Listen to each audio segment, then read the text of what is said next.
15 years, blowing the doors off the competition. Podcasting to planet Earth. PNRNetworks.com.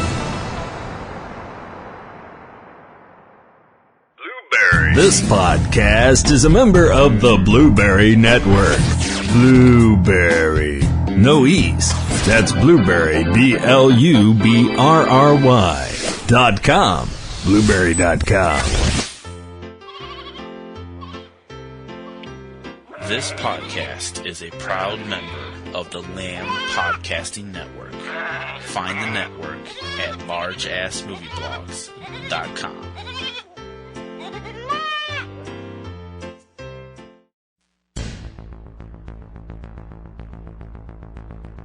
That meteor is 5 miles wide and it's definitely going to hit us. Are you ready to go back to Titanic? You'll kill yourself or nothing if you explode that bomb.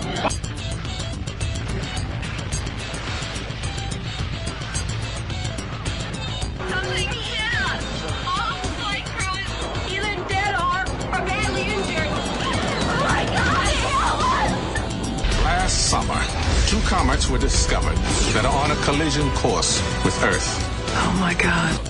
Seems the worst is over.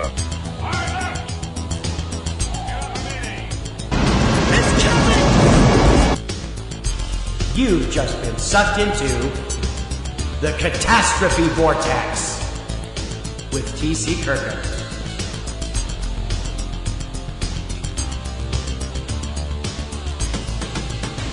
Welcome back to the podcast that talks about that glory of Hollywood feature film or worldwide feature film, catastrophes, apocalypses, just downright regular bad stuff. The disaster film. I'm T.C. Kirkham. Welcome to Catastrophe Vortex 2.0. And as we get started on this new season, I hope everybody enjoyed the first show, and I hope everybody will enjoy the second show. This time we're going back into Hollywood and into the movie that is considered to be the king of the not just the 70s disaster films, but quite possibly the king of all the disaster films. It deserves its reputation. 1974's The Towering Inferno. Steve McQueen and Paul Newman race against time as one tiny spark becomes a night of blazing suspense. The Towering Inferno. It's out of control. And it's coming your way.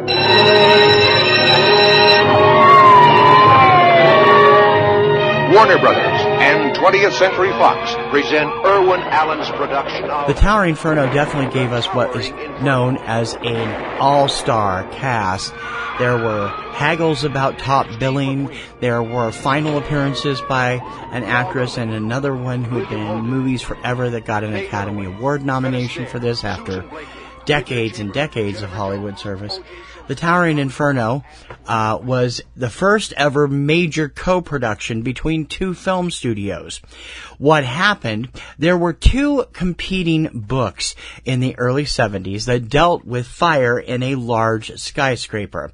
They were The Tower by Richard Martin Stern and The Glass Inferno by Thomas N. Scortia and Frank M. Robinson. Problem is, they were both purchased by different studios. One of them was optioned by 20th Century Fox, the other by Warner Brothers, with an eye on creating a disaster film similar to the success of Airport and The Poseidon Adventure. Yeah, well, producer Irwin Allen, who produced the Towering Inferno, knew from past experience, his gut feeling was that 2 competing movies would never be able to make it. They would end up canceling each other out. He was the one that convinced 20th Century and Warner Brothers to work together on one film. They combined the elements of the 2 books and adapted by screenwriter Sterling Silliphant into a film called The Towering Inferno. Now, I was going through the books myself. I've read both of them years ago, back when they first came out. The movie is about 80% The Tower and 20% The Glass Inferno. the height, the actual way that the fire spreads. Some of the stuff that the fire spreads comes from the tower, but the look of the film and the way that they deal with some of the stuff in it comes out of the Glass Inferno. What happened was they put together a movie that ended up receiving 8 Academy Award nominations, including Best Picture. It was the second highest grossing film in 1974. Only Blazing Saddles was ahead of it.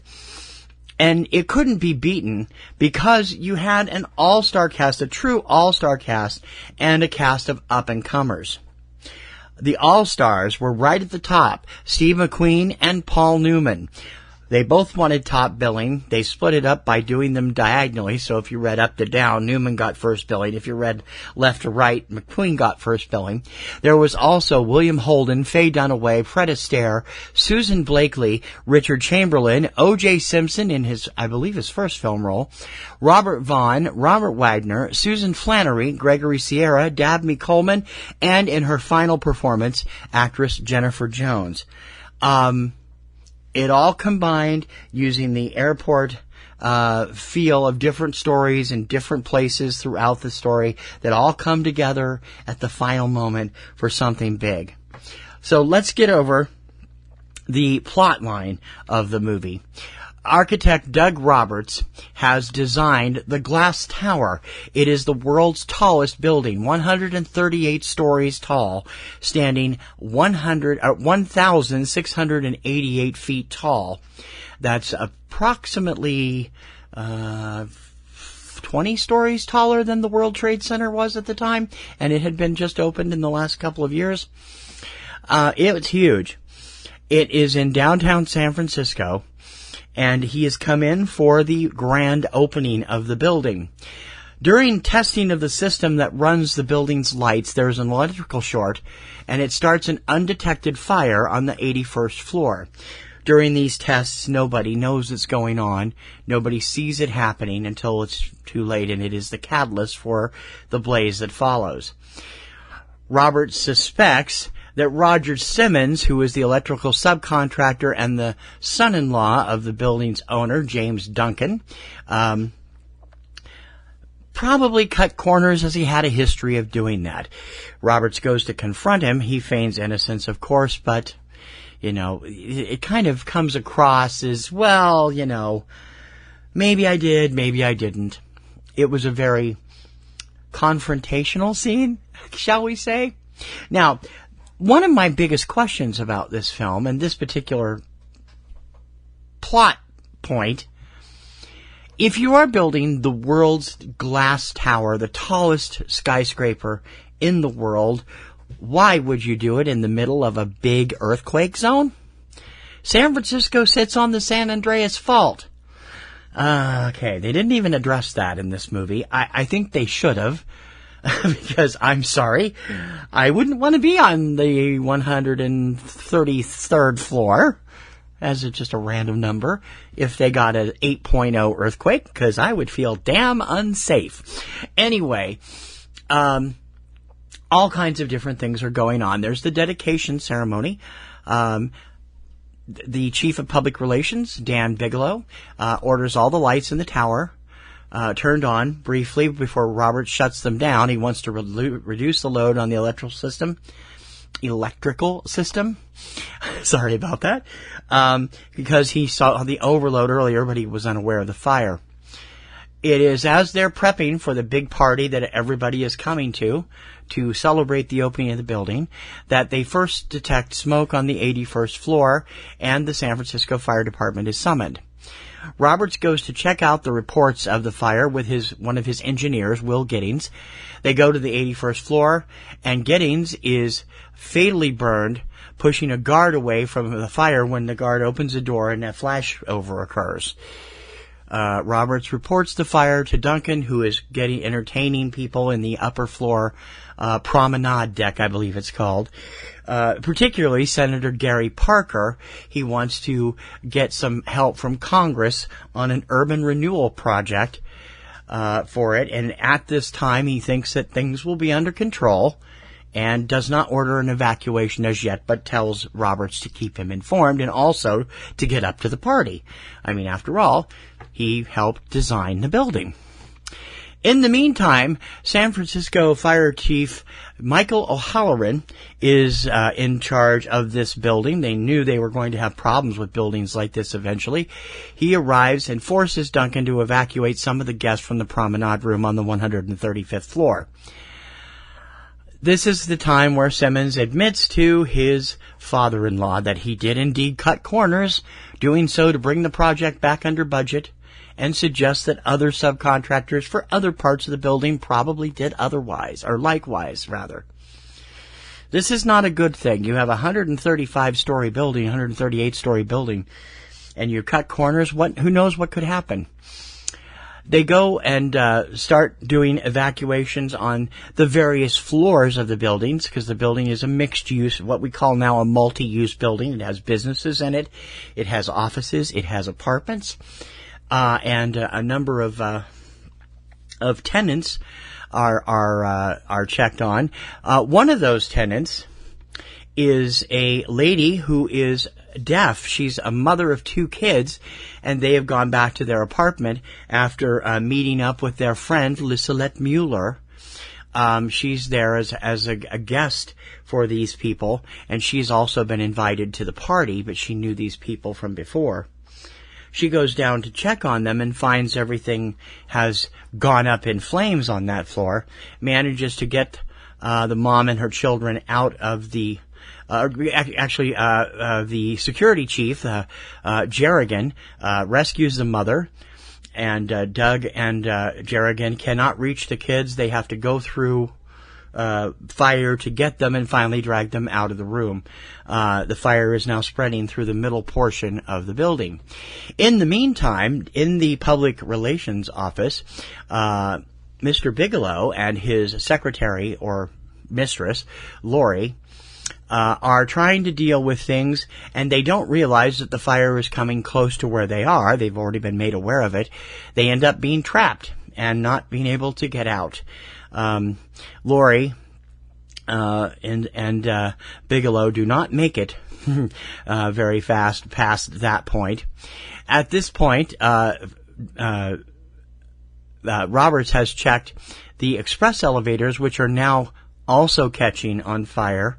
Coming down from the top floor, it opens on the fire-engulfed 81st floor, burns everybody to death. Ooh, this is not pretty, burning flesh and everything, probably stinking everything up. As Harley Claiborne, a elderly con man who has been dealing with Lissalette Mueller, awaits her, she is too busy trying to get everything together from the kids and the mother that she helped save earlier. She's become quite attached to Claiborne, considers him a dear friend, possibly even romantically involved. There's securities involved. Whether or not they're real or not is another story. But he has generally become attracted to her as well. So he's naturally very worried that she has not yet returned to the party. The reason they do is because the emergency stairs, which are used to exit floors when they are a problem going on, the ones at the promenade deck are blocked by hardened cement. They can't get through. The kids cannot, and Lissalette and Roberts and the others cannot get up or down.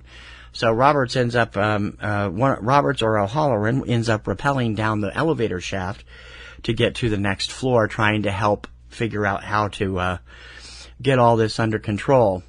As the firemen begin to get the fire under control on the 64th floor, the electrical system in the entire building fails, which deactivates the passenger elevators, and this is when O'Halloran is rappelling down the shaft, so he knows that there's something going on.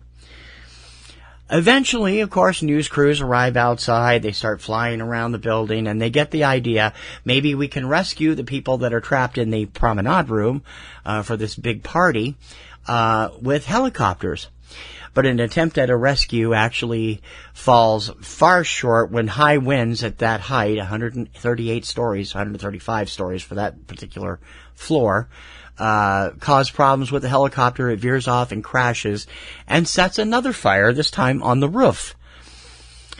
They get the idea of maybe they can send what's called a breeches buoy, which is like a little cart, between the building next door on the 102-story Peerless building, and the guests can slide down this buoy from the promenade room into the waiting arms of the Navy rescue team that came up with this idea. They are able to rescue a number of guests that way, including Duncan's daughter, Patty, who is married to his errant son-in-law who screwed up all the electrical stuff in the building. Doug Roberts rigs a brake on the scenic elevator, which is the one that goes up and down on the outside of the building, allowing people to go down that way very carefully. He sends his fiancée down that way, and Lisette and the children, who have made it into the promenade room now that the cement is out of the way of the door to the emergency door, are also in that elevator. But as they descend the second trip, an explosion on the 110th floor shakes the elevator, and Lisette falls out the windows to her death and leaves the elevator hanging by a single cable. O'Halloran manages to talk the Navy helicopter pilot into hooking it and pulling it off the building and lowering it gently to safety. And surprisingly, it goes fairly well. Actually, nobody else gets killed. As the fire on the upper floors of the building comes up to the promenade room, a group of men led by Simmons tries to commandeer the breeches buoy, which is going a little bit. They're getting more and more people off, but then another explosion destroys it while the son-in-law is trying to push his way onto it. That's Mr. Simmons there.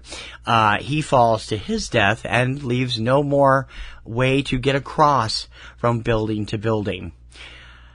It ends up killing him, Senator Parker, several other men. O'Halloran and Roberts decide the only way to help stop this is to blow up the water tanks on top of the tower with plastic explosives. Now, if you set them wrong, could they topple and just topple right into the room? Is there enough water to douse the fire or at least stop it somewhat? Nobody knows. So they do their best. They use plastic explosives, wire it up, get all the remaining partygoers secured so they can survive because the water is going to rush through like a tidal wave or a tsunami. And hopefully they'll make it out okay. The bombs go off, the explosives go off, and this immense torrent of water from these tanks floods through the promenade. The flood kills some people, it saves some people. It does go continuing to cascade through the building and ends up extinguishing the flames. But it appears that there are quite a few fatalities. As he arrives on the ground floor, the security officer, Jerrigan, has saved Lisette's cat, and he runs into Claiborne, who is heartbroken to learn that she has not survived. He hands him the cat, and he starts petting it. It's a very sad and touching scene. Duncan consoles his grieving daughter, who has lost her husband in his attempt to get out of the promenade room. He promises that they'll never do anything like this again, while Roberts and O'Halloran talk, and O'Halloran offers to guide Roberts on how to build a fire-safe skyscraper. Once Robert agrees that this is something that everybody needs in the building, Halloran feels like his job is done. He grimly climbs into his vehicle and drives off, exhausted. And thus ends the most successful disaster film of all time, financially, I believe. with a cast that is just to die for when you really think about it. Paul Newman as Doug Roberts, the architect. Steve McQueen as Michael O'Halloran, the fire chief. William Holden as owner, builder James Duncan. Faye Dunaway as Duncan's assistant, Susan Franklin, who's also Doug Roberts' fiancée. Fred Astaire as con man Harley Claiborne. Susan Blakely as James Duncan's daughter, Patty Duncan Simmons, and her husband Roger, played by Richard Chamberlain. Jennifer Jones in her final role as Lissalette Mueller. O.J. Simpson in what I believe is his film debut, I may be wrong, as Harry Jernigan, the chief security officer. Robert Vaughn as Senator Gary Parker. Robert Widener as Dan Bigelow, public relations officer for the Glass Tower. Susan Flannery as his secretary/mistress Lori. Also appearing in smaller roles that you may recognize the faces of, even though they're not all stars at this point in time. Norman Burton as Will Giddings, electrical engineer. Also, Felton Perry as Scott, one of the firemen. Gregory Sierra as Carlos, the bartender at the party. Dabney Coleman as yet another San Francisco deputy chief. Olan Soule, voiceover artist extraordinaire, as a reporter named Johnson. And the Albrights, Mrs. Albright, the deaf mother, played by Carol McAvoy, and her daughter and son, Angela and Philip, played by Carlene Gower, and Mike Lookenland, best known as Bobby Brady. Scott Newman, Paul's son, also has a small role as a young fireman. Maureen McGovern repeats her Irwin Allen success by performing in the movie, although she doesn't receive credits. She is seen performing We May Never Love Like This Again, the love theme from the Towering Inferno, just as she did from the Poseidon Adventure the morning after. The Towering Inferno was mostly a critical hit. There were critics who did give it some bad reviews, including Pauline Kael, who found that the writing and characters were retreads from the Poseidon Adventure, and Gene Siskel, the Chicago Tribune, giving it 2.5 stars, calling it a stunt and not a story. But it did get good reviews, including from Roger Ebert, who gave the film 3 out of 4 stars, praising it as, quote, the best of the mid-70s wave of disaster films, close quote. Variety praised it as, quote, one of the greatest disaster pictures made, a personal and professional triumph for producer Irwin Allen, close quote. Vincent Canby, then the head, I believe, critic from the New York Times, said that although overwrought and silly, in its personal drama, the visual spectacle is first rate. You may not come out of the theater with any important ideas about American architecture or enterprise, but you will have had a vivid and completely safe nightmare, close quote. Personally, for me, The Towering Inferno is one of my favorite disaster films, and it's one of those disaster films that my wife also enjoys. My wife, Kim, is not a disaster film fan. That's putting it mildly. She just hates them most of the time. But she has found reasons to like some of them, and she did quite enjoy The Towering Inferno. She thought it was an excellent film. I cannot say the same for her viewing of Airport, but that's her loss. She got distracted by the whole sexist attitude between Dean Martin and Jacqueline Bisset and the casualness of her pregnancy, and she was like, oh, no, he didn't, and it never recovered from that. In any case, it is, I think, one of the true crowning achievements of Hollywood disaster films, and deserves to be. It did receive a whopping 8 Academy Award nominations, winning 3. It won for Best Song, Al Kasha and Joel Hirshhorn, Best Editing for Carl and Harold F. Kress, and Best Cinematography for Fred J. Cohenkamp and Joseph Biroc. It was also nominated for Best Picture, Best Sound, Best Original Score, Best Art Direction, and Fred Astaire received his first ever Academy Award nomination for Best Supporting Actor. He had been in the business that long and he didn't get a nomination before now? Wow. He did, however, win the Golden Globe for Supporting Actor, and Susan Flannery won for New Star of the Year actress for that movie. It was also nominated at the Golden Globes for Best Supporting Actress for Jennifer Jones, Best Screenplay for Sterling Silliphant, and again the Best Original Song for We May Never Love Like This Again. It's interesting that Susan Flannery was considered a New Star of the Year. Of course, these days, almost 50 years later, and that seems hard to believe, she's probably best known for her role on The Bold and the Beautiful, although she did spend several years in primetime as a publicity or public relations expert for J.R. Ewing on Dallas. I don't remember which she played. I don't remember the character name either, but I used to watch it, and she had a great chemistry with Larry Hagman. I really liked that, and this was the place that she was seen for people going, I know that face, probably from the Towering Inferno. The two books that it was based on, it was a good idea that Irwin Allen was able to talk the two studios into working together. That ended up costing them far less than it was to what they made. The movie came in at just $14.3 million. By today's standards, this kind of a movie would probably be close to $300 million to make. They split the box office revenues, with 20th Century Fox getting the U.S. receipts and Warner Brothers taking the foreign revenues. And they had spent $700,000 total on the two books. The Tower went to Fox for $400,000 and to Warner Brothers, and Fox taking $300,000 for The Glass Inferno. If you've never read either one of the books, they both, to read them together, I would suggest reading them together. They're available at the library, I'm sure, because they are completely different, but you can tell what came from what book. There's very big plot lines from the Tower mixed with very big plot lines from The Glass Inferno, and they're all put together in a wonderful way by Sterling Silliphant, who wrote this interesting and ultimately super successful disaster film. Over the years, this is not one of the scores that I can remember that well.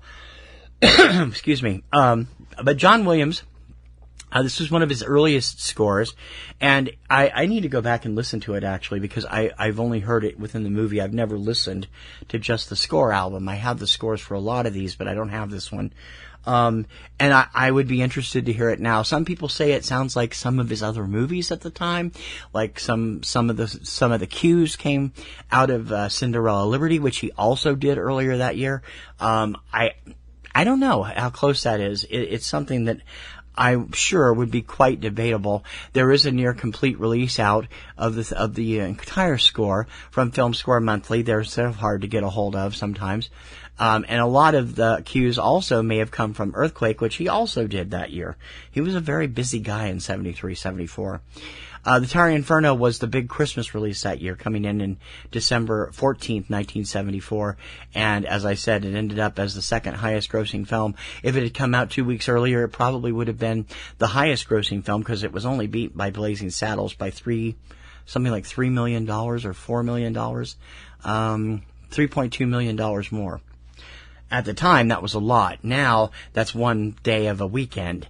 Things have changed so much.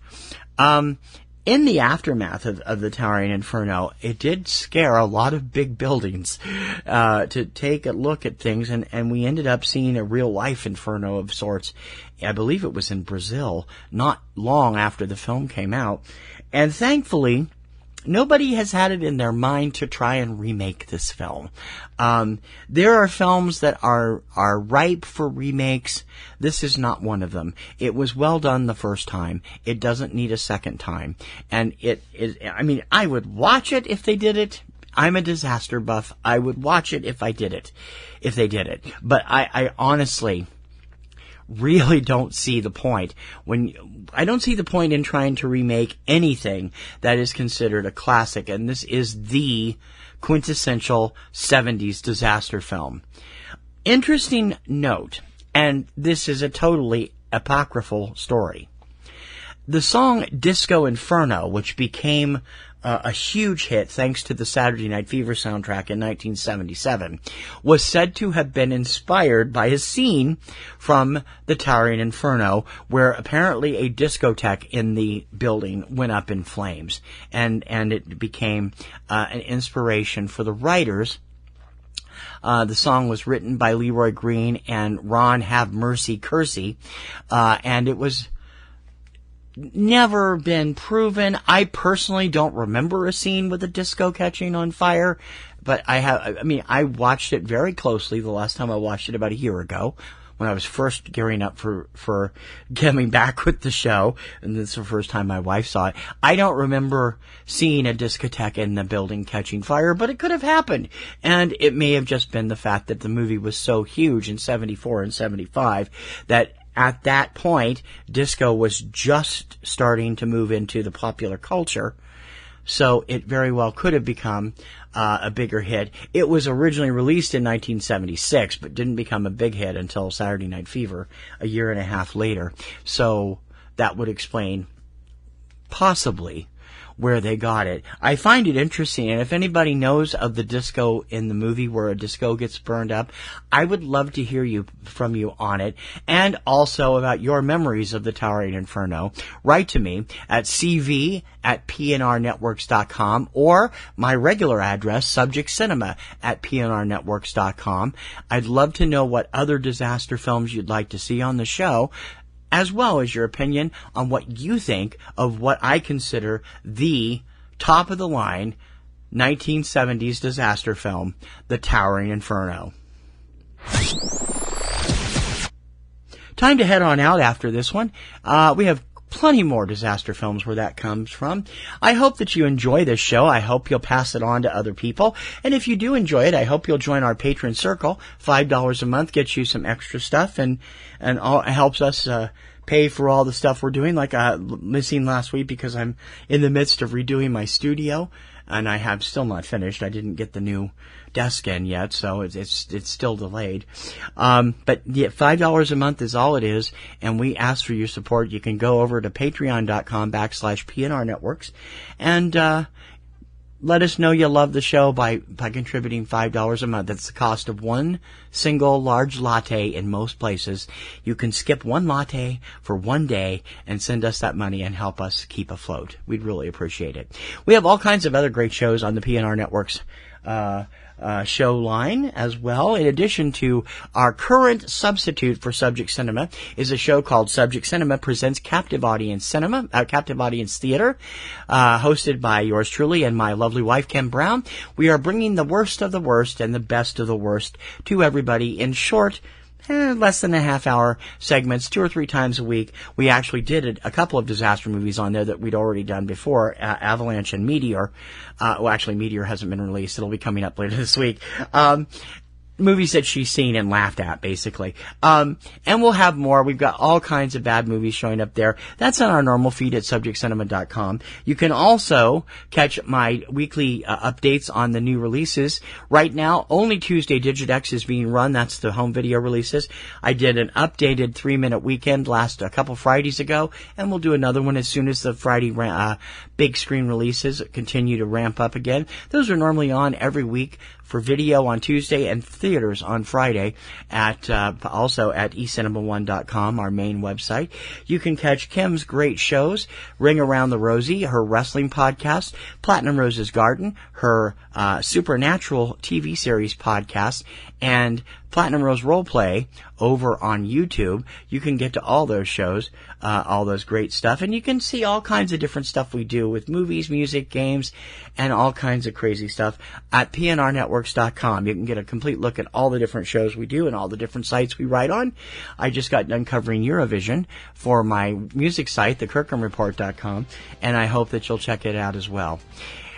Next week on Catastrophe Vortex, we're going to look at what is considered the very first disaster film made by Hollywood.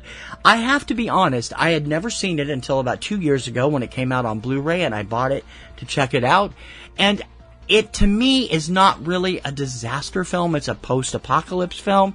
But we'll talk about it anyway because it deserves to be. 1933's Deluge from Universal Studios.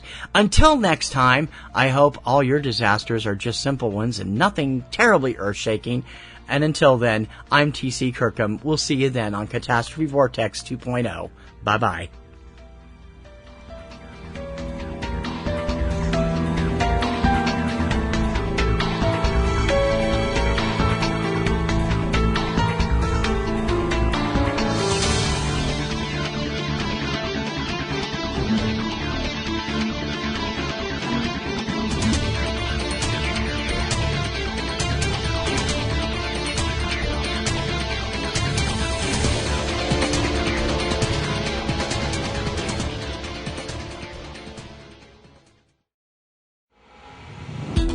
Years, blowing the doors off the competition, podcasting to planet Earth. PNRNetworks.com